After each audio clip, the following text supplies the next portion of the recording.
In this lesson, we'll be learning how to use compositing tags with reflection planes. Okay, so what I've done here is gone ahead and done a quick little render to the picture viewer of what we're looking at in our viewer right here in our perspective view. So this frame is what you just saw in that picture viewer, and what I want to kind of outline there is that if I scrub over here to the edge, you can see that we have a reflection plane on this side. So basically it's being reflected from this viewpoint, but because we want to use a camera that has this very interesting kind of dolly effect, whenever we get to this other side, the plane is viewable, and really that's not necessarily something I want to render into my shot. So if I do another quick render from this perspective, you'll be able to see that that plane is over here in the corner.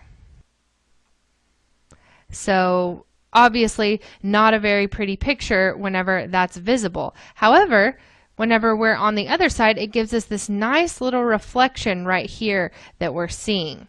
So if I come over, just let's say we're back over here, and we're wanting to look at this side and see, you know, how much of an impact is that reflection making. Before we add any kind of tags to change anything, let's just see what the render looks like if we turn this off. So it's no longer visible over here. We're solving that problem, but also we are going to end up with the issue of it not showing up in our reflection in our render. So let's see what that looks like from this perspective. I'll go ahead and hit Shift R to render that view as well.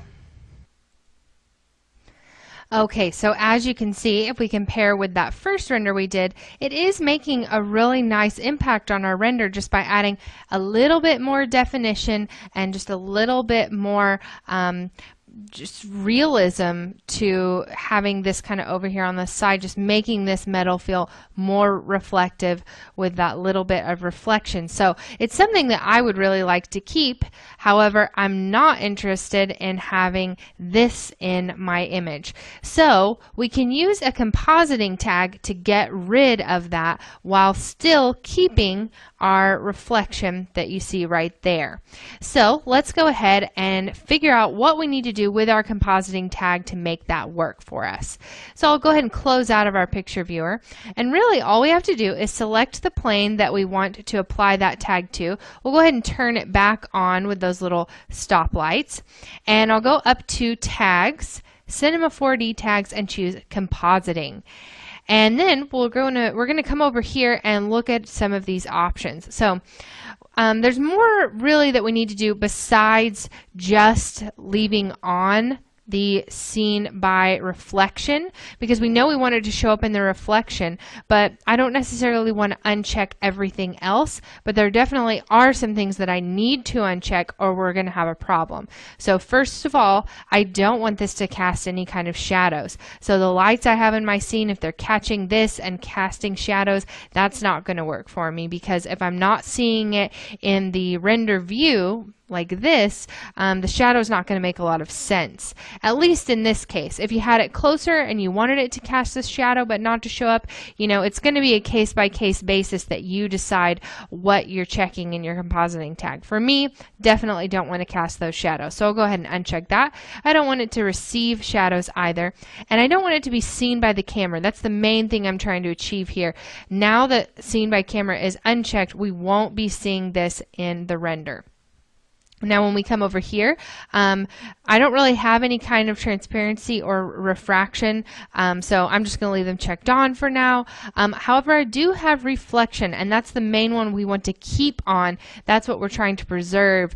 That little reflection of the plane in the metal is what we want to keep. That's why we're not just turning it off. Now, seen by ambient occlusion, we definitely want to turn off, because I don't want to get a little line of ambient occlusion on this ground plane because of this particular plane that kind of intersects that. So now we have those boxes checked on our compositing tag. Let's jump back over to the beginning of our shot and do a quick render. So I'll hit Shift R. And as you can see, we still have our nice little reflection here. But did we achieve our main goal of taking the plane out of our render? Well, to be able to see that, we'll have to scrub to this last frame where it is visible here in our perspective view. If we hit Shift R, let's see if we can see it in our render. And I'll just go ahead and pan over to the side, and sure enough, you can see the difference. Our plane is gone, but from our last render, you can see we still are getting that reflection. So perfect. We've achieved really essentially having our reflection in one area and not having the visibility of the object casting it in the other. Kind of having your cake and eating it too, so to speak. That wraps up our materials course for just lighting and rendering things and editing your materials here in Cinema 4D. It's a lot of really good tips if you're primarily a motion graphics artist and you want to know how to make those materials look better for those types of projects. But really any kind of projects that you're working on in Cinema 4D that require materials and lighting are going to benefit from some of these tips. So thank you so much for watching, and good luck in recreating these effects on your own.